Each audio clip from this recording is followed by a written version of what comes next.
Hey everybody, Brian Von Vier here, back at it again with another set of D&D stories. Today, we're going to be going back to one of my favorites. What are your D&D Darwin Award stories? Oh yeah, those moments where Darwin calls and your genetics fail. A bit of quick context. DMing my first custom adventure and trying out some new things, like puzzles and unique boss fights. The party has to escape a lich's lab or dungeon, with strong guards patrolling the hallways. In it, we have a blood hunter, BH for short, sorcerer, bard, new player, and a multi-class mute warlock returning/relearning character. In order to get rid of the guards, the lads access a boiler room that, when given a sleep potion, should spread it to most of the lab and allow an easy exit. I described the machine as groaning and whistling. You can hear the machine struggle to keep itself together. There was a guard operating the machine. He mostly ignores the party, stating to a disguised player something along the lines, "This thing requires constant surveillance, or else it'll explode." Now, the intended way to solve this was to first figure out how to operate the machine, get rid of or trick the guard, use the potion, and profit. Unfortunately, the blood hunter had, other plans. He just straight up knocks the guard out. No asking how it works or how to stop it from blowing up, just bonk him. The guard goes down after a quick roll, and now the BH has to try and operate the machine blind. Needless to say, one nat one later, and the machine explodes. Originally, this is meant to be an instant dead, "Thanks for playing, see you later" situation. Seeing as 2 of the 4 characters were in the room, this would have left 2 characters still alive, the bard and the mute warlock. Well, I decided to be merciful this time around, and just had them roll to avoid death instead. Next session, same adventure, sans warlock, who could not make it. Party reaches Big Bad, who offers party knowledge, power, etc. If they side with him, of course. In order to join him, however, the party has to don special masks, which is obviously cursed. I mean, why wouldn't they be? Blood Hunter was tempted and takes the mask, and is now under the Big Bad Evil Guy's control.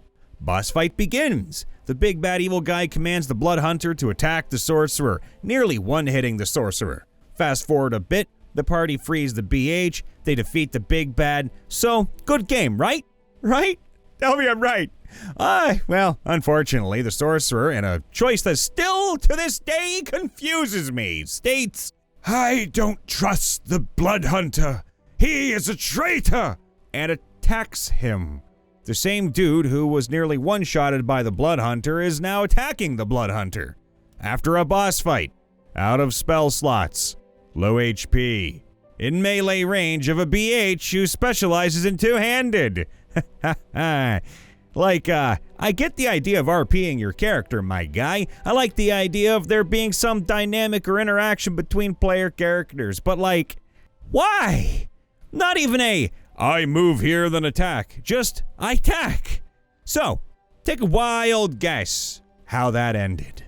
Yeah, I get playing the character, but suicide is a bad idea. Don't do it in or out of game, please. I've got one. I was running for some friends, and they encountered an adult red dragon. Classic. The dragon claimed he was a warden for the new queen of the area, and that everyone entering the nation needed to pay a toll. The party decided to attack him instead.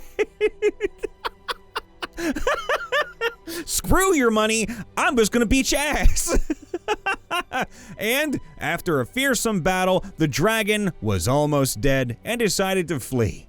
This infuriated the party, and they decided to chase him. I intended this, and after several days of chasing, they found his lair, a cave set high in a cliff face. One of the characters could fly, and decided to scout it out ahead of the party. After entering the cave, the conversation went like this. You pass your stealth check and enter the cave. After a short while of walking the cave's cavernous and winding entrance, you find a crevasse tucked into the wall. Make a survival check. The player rolls and passes. You feel cool air blowing through the crevasse. It is obvious that there is probably another entrance to this cave somewhere. Would you like to return to your friends and tell them what you learned? No, I want to explore deeper to make sure the dragon is really here. Okay, make another stealth check. The player rolls and passes. As you advance, you can hear a deep and ominous noise, the sound of something gigantic breathing. There is little doubt that you have found the dragon's resting place. No, I need to see it. Okay, give me another stealth check. The player rolls and passes. You advance, and sure enough, you can see the sleeping form of the dragon. Even though it has been healing for several days, you can make out some of the wounds it received from your fight. Is it sleeping? It's sleeping, right? I want to deliver a coup de grace. Roll stealth. The player rolls and fails. Oh, about time, baby. Your advance disturbs a hidden nest of sparrows who chirp angrily as you pass, awakening the dragon.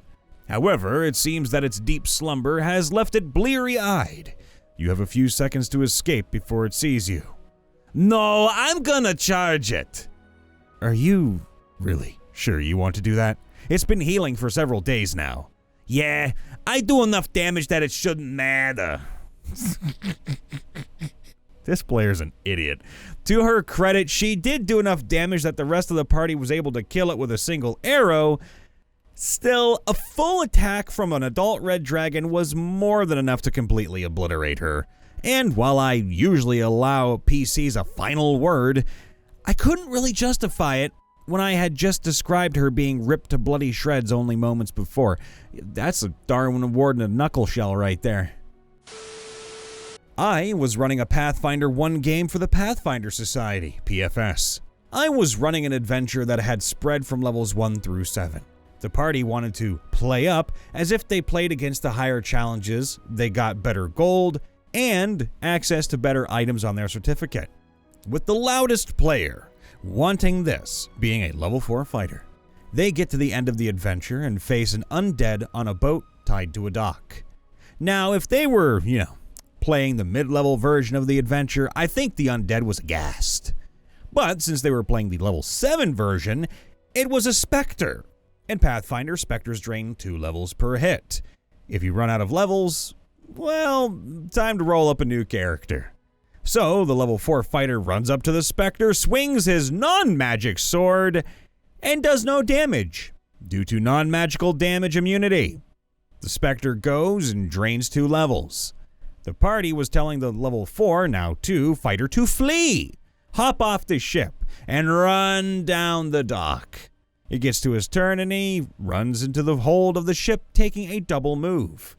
On the specter's turn, it sank through the deck and ate him.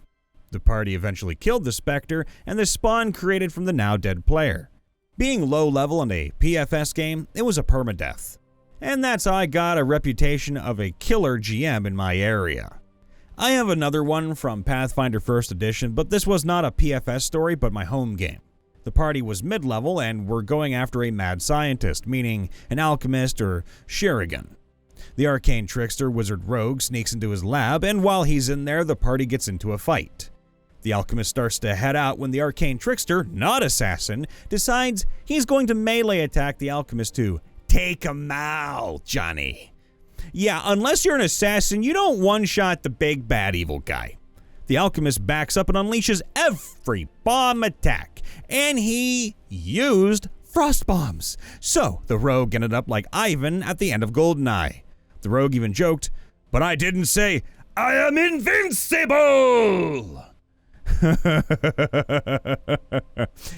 This is an editor's note. As an avid James Bond fan whose favorite Bond movie is Goldeneye, his name is Boris, not Ivan. Also, I love Goldeneye too.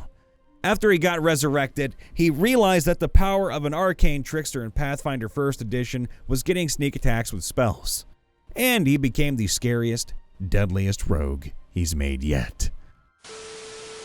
Well, not my Darwin moment, but it did happen in a campaign I played. My character got possessed and charmed by an evil god, trapped in a cursed gauntlet that I equipped.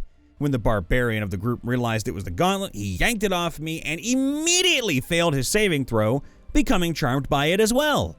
The two of us proceeded to beat each other senseless back and forth, claiming the gauntlet as our own until the party knocked us out, locked us in a carriage, and took us to a high-level wizard NPC who lived in a massive tower in hopes of removing the curse or charm on us. The DM had informed us that the wizard was a very high-level NPC who couldn't fail the saving throw upon inspecting the gauntlet unless he rolled a 1. God damn it. Charmed. Level 20, wizard NPC. Versus us, level 8s, 2 of whom are charmed and fighting for themselves. Instead of with the party, of course. Barb rages, I attack. Back and forth for 2 rounds, not going well. On round 3, the Barb doesn't attack, just grapples and yanks the gauntlet away, flips us all off, and proceeds to throw himself off the balcony saying, "Rage will help me survive the fall." Note, this campaign did not have capped fall damage. The higher you fell from, the more damage you took. That's when it dawned on me. The Barb didn't attack last round, nor did he take any damage. So his rage was gone. He fell 500 plus feet without rage. I mention it, the player's face goes pale. No! In D&D parlance, this is known as a goldfish dive. Now, he was a half-orc, so he came back to life with 1 HP. No Darwin Award just yet. Oh, he then tries to steal a horse that was hooked up to the carriage we rode in on.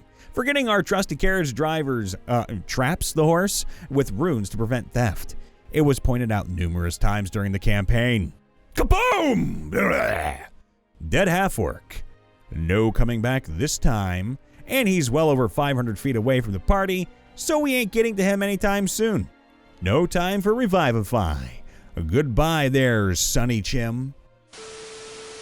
In the very first game of D&D I ever played, it was just me, playing a gnome wizard. One other player playing a half-orc barbarian, and the DM. My gnome was 2 feet tall and had a habit of riding on the barbarian's shoulder.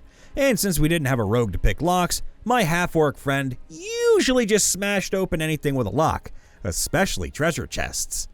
At one point during a long, hard dungeon crawl, we came across this strange white dust, which I figured out was magical but couldn't identify.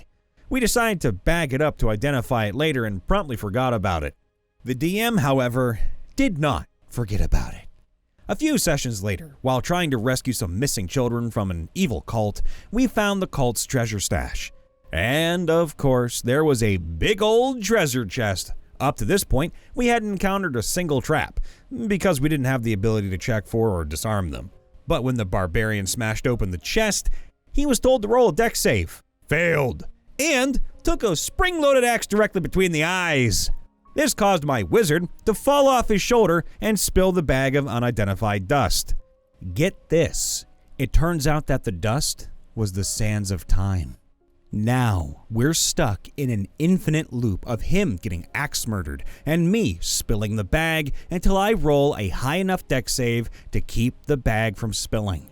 This took about 6 tries, and we all had a good laugh. After that, the DM let us use the sands for a free do-over if we died for a while, but eventually made us return it to his homebrew time god.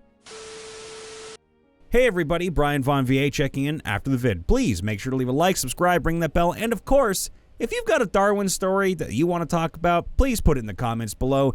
I do love reading them, I really do. Love you all, we'll see you next time, bye for now.